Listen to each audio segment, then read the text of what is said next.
উৎসাহিত। আল্লাহ আজকে মুনাজাত ওসিলা করে তাদের ইল্লাল্লাহু মুহাম্মাদুর রাসূলুল্লাহ।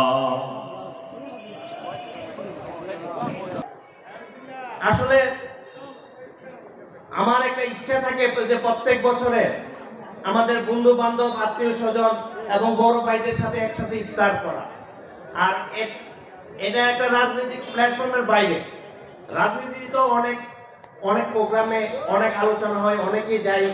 তারপরও আমি চিন্তা করলাম যে না, রাজনৈতিক প্ল্যাটফর্মের বাইরে আমরা আমাদের বন্ধু বান্ধব বড় ভাইদেরকে নিয়ে একসাথে ইফতার করা, এই জন্য আজকের এই আয়োজন।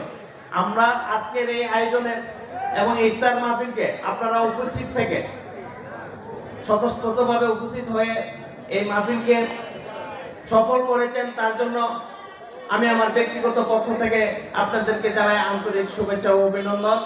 ভবিষ্যতেও আমরা সবাই ঐক্যের মাধ্যমে যে কোনো কাজ এগিয়ে নেব এবং বন্ধু বান্ধব বড় ভাইদের পাশে থাকবো, এই আশা ব্যক্ত করে আমি আমার বক্তব্য এখানে শেষ করছি। আল্লাহ হাফেজ। আমি মনে করি ব্যক্তি পর্যায়ে এরকম আয়োজন করাটা কিন্তু অত্যন্ত দুষ্কর। এইটাকে সম্ভব করেছে আমাদের বিপি তাজু, তার জন্য তাকে আমি আমার জেলা বিএনপির পক্ষ থেকে ধন্যবাদ জানাই। এই আয়োজনটুকু গত বছরও করেছিলেন, হয়তো এরকম বড় পরিসরে নেই। এবার গত বছরের তুলনায় এবার একটু অনেক বড় পরিসরে করা হয়েছে। যাই হোক, আজকে যারা আপনারা কষ্ট করে সিয়াম সাধনার মাসে আমাদের এই ইফতার মাহফিলে উপস্থিত হয়েছেন, আপনাদের প্রিয় বন্ধু তাজুকে উৎসাহিত করার জন্য, সহযোগিতা করার জন্য, তাজুর পাশে দাঁড়ানোর জন্য আপনারা যারা উপস্থিত হয়েছেন তাদের কাছে আমি দুটি কথা বলতে চাই। যে ব্রাহ্মণবাড়িয়া পৌরসভা দীর্ঘদিন যাবৎ পৌরসভার কোনো অভিভাবক নেই।